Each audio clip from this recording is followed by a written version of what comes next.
Well folks, the old 83 El Camino with the 305 is running pretty dang good now. I went ahead and tinkered with that stock quadrajet carburetor a little more, and we got it where you can just come out here and turn the key and she'll fire right up in the morning. You don't have to pump it 10 or 20 times anymore. As soon as you turn the key, she fires. And I did go ahead and I had to space that air cleaner up a little bit. So I had a piece of 4-inch ABS piping, like sewer piping, and I went ahead and cut off a piece about so tall. I actually cut 2 pieces off so tall, and then I used my heat gun to make it pliable, and I needed 2 pieces to form a big enough piece for around the carburetor, because that's probably closer to like a, I don't know, 5 or 6 inches around the head of the carburetor, not sure exactly. But yeah, so I had to make a spacer to get that air cleaner up a little bit, because that being an aftermarket air cleaner, it was actually binding up on a couple things of the carburetor. It doesn't bind up anymore. It's nice and solid. Just put a little bit of a longer threaded rod in there. New wing nut on there. And yeah, she fires right up now, and she's a good runner.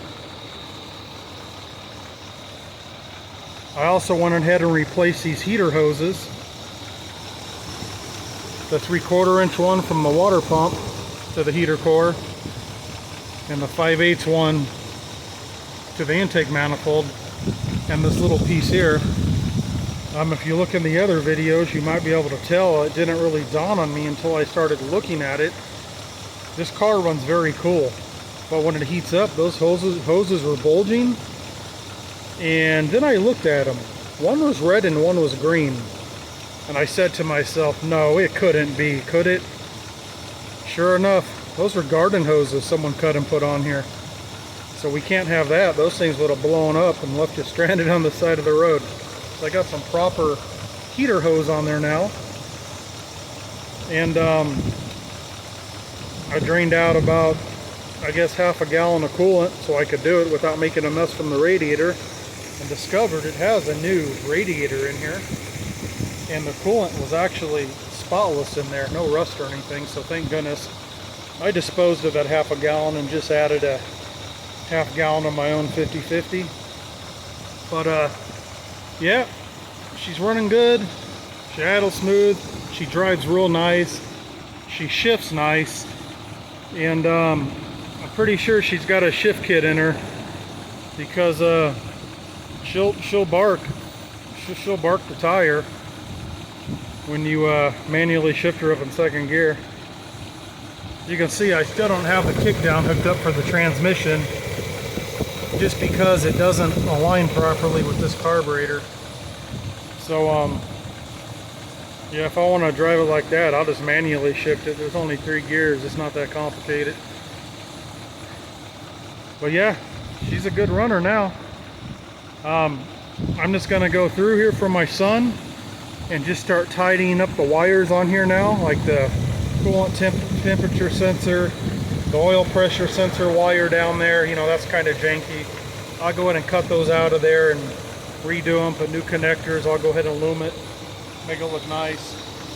Over here, most of this stuff's intact, but the stuff that isn't or isn't done right, I'll go ahead and clean all this up and loom all that, make it look good, you know, at least closer to how it's supposed to. And then I don't think I'm going to get an Edelbrock 1406 electric choke carburetor for it just yet, because this one's actually running great. I will go ahead and get some plugs and pull these sensors out of here, because there's no need for those vacuum switches or any of that. I'll go ahead and get those out and just plug them off, clean it up, and I'll take that Y out of there and just, you know, put one vacuum cap on there. We'll go ahead and put a new piece of fuel line on there, and yeah, just clean it up under here. And then once all that's done, he did order some new headlights, because these have the old sealed beam halogens in there. And when I pressure wash the car, you can see even though they're sealed beam, they got condensation in there. So they weren't all that great to start with, and they're definitely not great now. I don't know if you can see in there, but there's actually some rust on the leads for the halogen bulb itself. They work, but moisture got in there. It looks like it may have rusted it. Anyways, he ordered some brand new LED headlights that'll be here. They're similar to what I have on the Jeep. High beam, low beam, and I think they might even have a daytime runner in there as well. But he got 4 of them, so we'll put those in there. And they have a black housing, you know, so they'll help kind of make the car look a little bit meaner. And plus they're going to light the road up real nice. And he's also got something else coming. Oh yeah, he also ordered the same type of Garmin GPS that I use in all my vehicles. I use an older Garmin, I believe it's a 2597, because it comes with lifetime map and traffic updates for free, and it's also voice activated. So we'll throw that in there. Maybe it'll give them an accurate speed and, you know, everything else. So that's coming. And I also ordered a brand new switch here. Of course, up and down does the turn signals. Pull it back, that does the high beams. And then you also have the intermittent windshield wipers on here and the cruise control. That's obviously gone and broken. So I ordered a new one with all of that. And then one day I'll pull the steering wheel off and I'm going to change the cam in there to the blinkers. They work, but you have to hold it. You know, there's not a positive click. So we'll just replace that inside of there, and we'll put the new switch here, so then all of that'll work. Tilt works on it. It's actually tight. Most of these old GMs are loose, and you got to take half the column apart to get to those three. I believe they're an Allen head bolt. You guys know what I'm talking about. Those darn things always come loose, but this one's nice and tight. So we've got those projects coming, and then I can get rid of this crap someone put in there for the windshield wipers. I'll tear that out, because then the wipers should work. Then after we do that, I think before I try to put a stereo or anything in the car for the kid, the next thing after that is I'm going to go ahead, even though these belts work, they're old, I'll go ahead and put the alternator and power steering, a new belt on there. And I'll also go ahead and get one for the air conditioning compressor.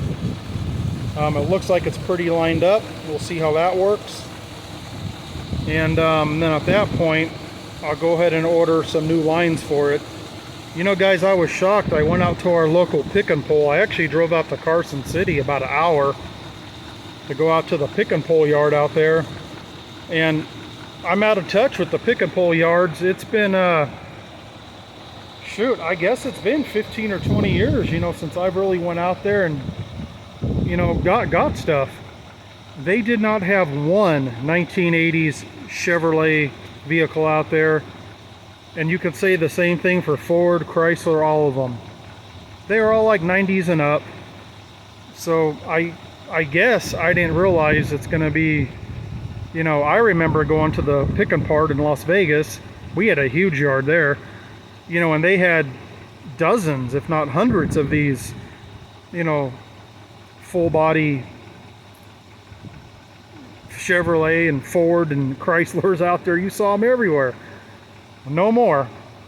So I was going to get AC lines out there, but I guess I'm just going to have to order some off eBay or something. So I'll get those. I might as well order them new. And while I'm at it, if it's cheap enough, I'll just go ahead and get a new accumulator too and a new orifice tube. You know, why not?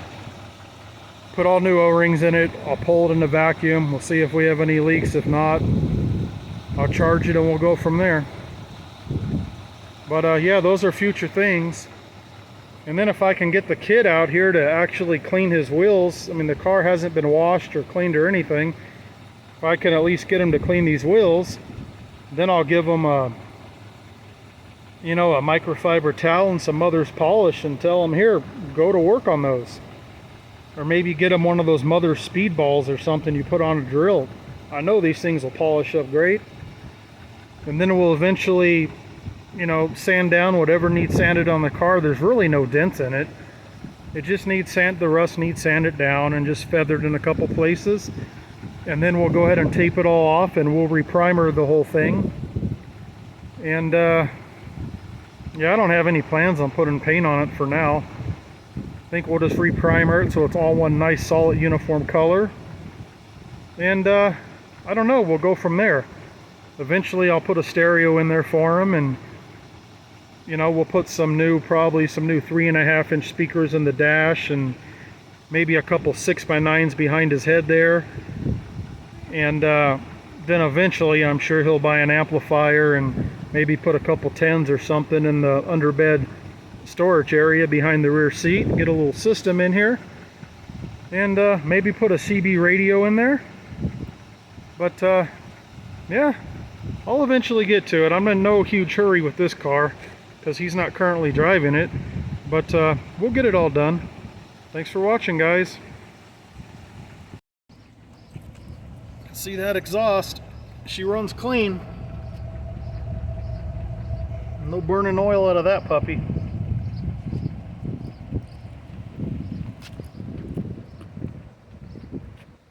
All right, folks, be good. We'll catch you next time.